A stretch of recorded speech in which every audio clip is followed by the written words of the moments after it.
Assalamualaikum warahmatullahi wabarakatuh. Salam sejahtera buat kita semua. Sebelumnya, perkenalkan nama saya Adi Irma Suryaningsi. Saya dari kelas SI 6A di kampus Teknik Royal Kisaran. Nah, di sini saya akan menjelaskan mengenai ISO dalam mata kuliah Tata Kelola Sistem Informasi. Langsung saja ya. ISO atau The International Organization for Standardization. Pasti banyak teman-teman di sini yang belum pernah dengar apa itu ISO atau udah pernah dengar tapi nggak tahu apa itu ISO. Nah, di sini saya akan jelasin apa itu ISO, kegunaannya dan macam-macam ISO yang telah diterapkan di perusahaan-perusahaan. Nah, ISO adalah salah satu badan pengaturan standar internasional yang terdiri dari perwakilan badan standarisasi nasional dari masing-masing negara untuk mengukur kualitas organisasi. Jadi, tujuan ISO ini dibentuk yaitu untuk meningkatkan perdagangan antar negara di dunia. Ada beberapa macam jenis-jenis ISO yang telah ditetapkan oleh beberapa perusahaan. Yang pertama ada ISO 9001, yaitu sistem manajemen kualitas yang paling banyak digunakan dan memiliki karakteristik pendekatan proses dengan tujuan meningkatkan manajemen kualitas.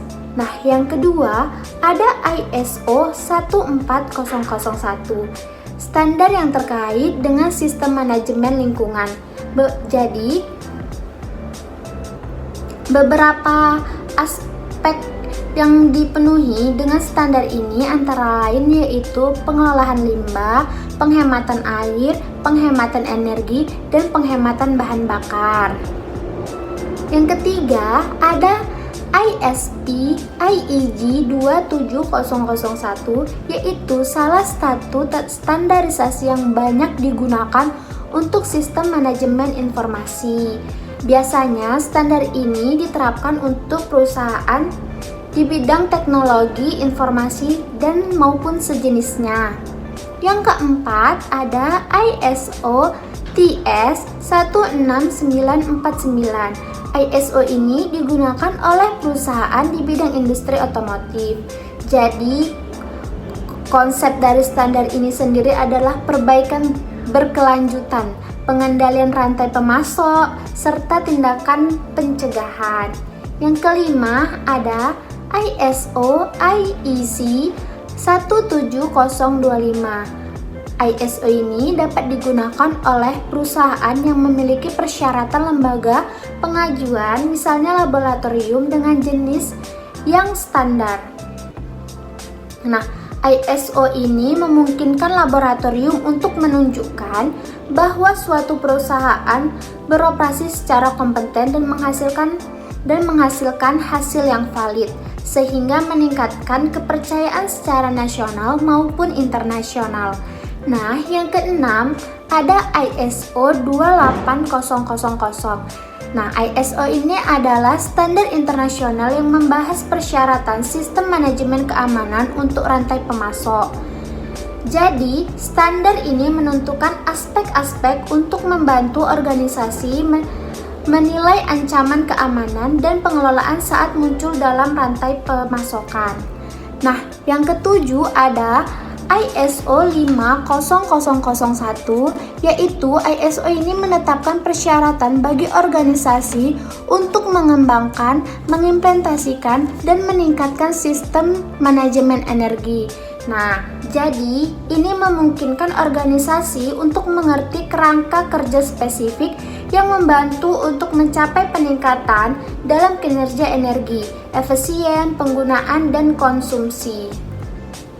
Nah, ada yang terakhir adalah ISO 22000, standar internasional yang ditunjukkan secara global yang menetapkan persyaratan untuk sistem manajemen keamanan pangan.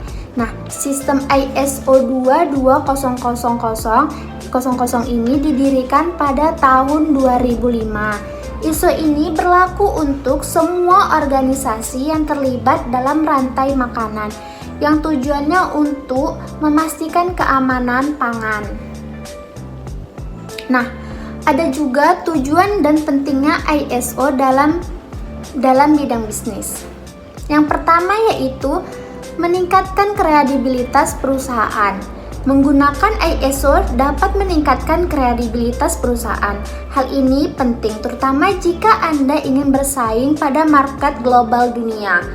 Nah, jadi calon konsumen yang memiliki tingkat kepercayaan brand yang lebih tinggi jika produk atau layanan yang mereka gunakan sudah sesuai dengan standar yang berlaku. Yang kedua ada mengoptimalkan kinerja karyawan. Sebuah perusahaan yang telah memiliki visi dan misi dan peraturan yang bermutu sesuai dengan standar dapat membuat isi perusahaan menjadi optimal dan efisien. Jadi, karyawan yang bekerja akan dapat meningkatkan kualitas agar sesuai dengan standar perusahaan yang telah ditetapkan. Nah, yang ketiga ada meningkatkan goodwill perusahaan.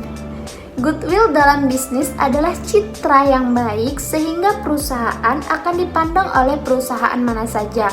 Untungnya menggunakan sertifikat ISO ini adalah didapatkan perusahaan akan membuat nilai perusahaan menjadi lebih positif.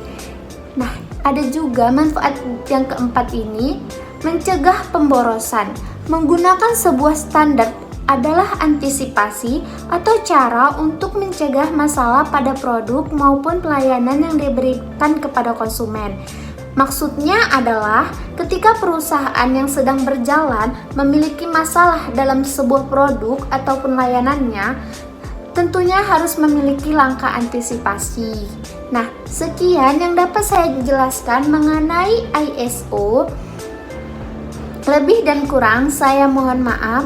Sekian dan terima kasih. Assalamualaikum warahmatullahi wabarakatuh.